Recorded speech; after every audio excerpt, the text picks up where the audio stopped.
And joining me now for our second segment in tonight's deep dive into the Taiwan Straits, pardon the poor pun, is Dr. Paul Monk. Paul is frankly one of those very rare creatures in Australia's public discourse. He's a genuine public intellectual. You don't have to take my word for it. Bob Carr said as much of him. He's a former intelligence analyst and now a widely published author and even a poet. Because he's not tied to the university sector or any particular media organisation, he's fiercely independent. Recently, he penned two absolute must-read pieces in The Australian, which I commend to all of you. Dr. Monk is a hard-headed realist about the rise of China, but he also has a very acute eye for some of the inherent weaknesses in their political and economic systems. He joins me now from Melbourne, where he's been actually editing his latest book of romantic poetry. And if you think that's not a weird juxtaposition, check out the beret. Paul, welcome. Welcome back to the McGregor angle. Hello, Catherine. It's a great pleasure to be with you. And thanks for that generous intro. Well, it's thoroughly deserved. And as I say, it's a terrible diversion from your editing of love poems to talk about Armageddon. But look, Paul, cut to the chase on you wrote two very, very fine pieces in The Australian. One was in the immediate aftermath of the fall of Kabul, and you cautioned against getting too carried away about the eclipse of US power. And I know your view was that analogies with Saigon and Kabul, people needed to remember that no one saw the Soviet Union falling less than 2 decades after America abandoned Vietnam. Take us through some of your reasoning about why people shouldn't be running around with their hair on fire, as it were, over the end of the Afghan war. Well, I've always argued that China is the main game. And I think to some extent the abrupt withdrawal from Afghanistan by Washington, which everybody would agree was a mess, was due to the fact that there is a growing anxiety about moving more quickly to pull things together regarding Chinese ambitions and possible aggression. But the point I made regarding analogies with the Cold War and the way it played out is that what too many analysts, including intelligence analysts through the Cold War, failed to do was to understand sufficiently the very things that George Kennan had suggested we address way back in 1947, that is the internal contradictions and weaknesses of a Stalinist-style system. And what we've got in China under Xi Jinping is a kind of neo-Stalinism. And we need to be very much aware on a number of fronts that that's actually not good for China. The idea that Xi Jinping is the figure who is presiding over China's ascent, that it's growing stronger by every measure and that we should be quaking in our boots is a serious misreading, in my judgment, of what's actually going on in China. And we can see, if we're paying attention on almost a daily basis, how he's making missteps and that his regime is floundering. There is political faction fighting and purging going on in China, and only close observers actually will be noticing that. They've been putting more and more money into propaganda, surveillance, censorship, repression. You only do that if you know that you lack legitimacy and you're fearful of where that's going. They're making enemies all around their perimeter, which no sensible strategist would do. They're antagonising everyone from South Korea to India. They know that they attempted espionage and influence operations in an effort to win without fighting, and they can now see that that's failed spectacularly. They've tried to cover up what went wrong in Wuhan and what they were really doing there, and the word is out, that they cover up, that they're lying. They've lost credibility, even with the World Health Organization, which was so evasive to them through the first half of last year. So they're getting a lot wrong. And my view is that there are still plenty of pragmatic people in the party, and many of them will now be thinking, this guy's heading in dangerous directions. In 1964, in significant measure because of the perilous confrontation with the Cuban Missile Crisis, the old Stalinists in the Politburo removed Nikita Khrushchev from power because they said he lacked judgment. He was too reckless. That wasn't the only error. Yep.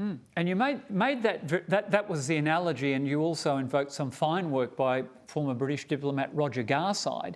as to why it's not implausible to see a scenario where Xi is actually removed from power. Walk us through your reasoning on that, Paul. You're embarked down that road already, but flesh that out, because that would come as a surprise to many Australians who, as you say, are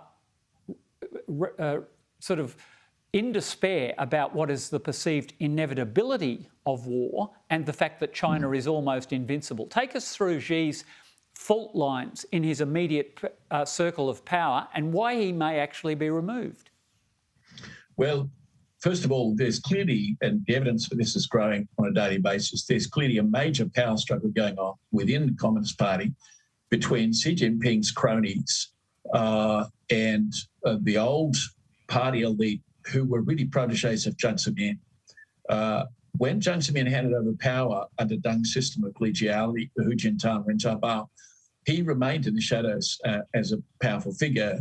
And what was more or less expected to happen in that era was that institutional opening and reform would start to be cautiously undertaken.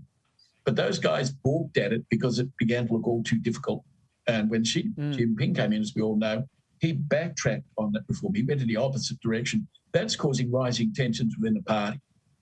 And what we should be doing is playing this up by spreading the word that this is going on and by making clear that our sympathies are by and large with the Jiang Zemin faction, not because we think he's a good guy, but we think he had a better and more pragmatic approach to dealing with the outside world and to managing China than does Xi Jinping. And we need to reassure, insofar as we can get a message through, reassure both the pragmatists in the party and the general population of China that we have no hostility to China as such. Our problem is with Xi Jinping. If he's removed, if he's thwarted, we can deal with China. We did it very well for 30 years. We're not spoiling for a war with China. We're concerned about where Xi is taking things. And I think many people in the party and in China are also concerned for the same reasons. Then coming back to Taiwan in particular, given the tendencies you've identified and the fact that there clearly are factions, do you believe there are senior figures within the PLA and the strategic military forces who would be exercising caution about the difficulty of a cross-straits operation? I know Jim Molan just gave us why they could achieve simultaneity of effects there and so on, but it's a pretty perilous task doing a major amphibious invasion of an island that would fight for its very right to exist. So is he getting any contrary military advice, and is it possible that the PLA might actually mutiny? That's a complex question, and that's precisely the kind of domain in which highly classified signals intercepts and HUMET are used by intelligence agencies to make assessments. And of course, though I used to work in that world, as you pointed out, I know what to do, so I don't have access to whatever might be getting picked up by special intelligence. All right. But it stands to reason that there will be concerns, and it will vary among generals, among people who are more distant from or more likely to be immediately involved in the theatre of operations. And as you rightly said, a full-scale amphibious invasion across the Taiwan Strait is a very challenging task. The Taiwan Strait is harder to cross and wider than the English Channel. And when was England last successfully invaded? 1,000 years ago. There was a lot of ways to get it wrong. And there are a few landing beaches, and the Taiwanese have been preparing to defend those beaches for decades. They've got guarantees of US support. They've got modern weapons. They know what they're practiced for because they've got interior lines of communication. They do have hardened air bases. They have only one challenge and threat, and they know exactly where it's coming from. So if you want to take that on, you've got to be prepared for a major operation. It's not going to be a pushover. And everybody who's studied the history of war knows that plans go awry on day one, and that what looks easy can often turn into a nightmare. Well, Paul, that at least I think gives our audience some note of optimism upon which to embark on the weekend. Good luck with the love poetry. I hope that brings some solace in these grim times as well. And I look forward to, one, reading the poetry book, but also to talking to you again on the McGregor angle. Paul Monk, thanks for joining us. You're most welcome, Catherine.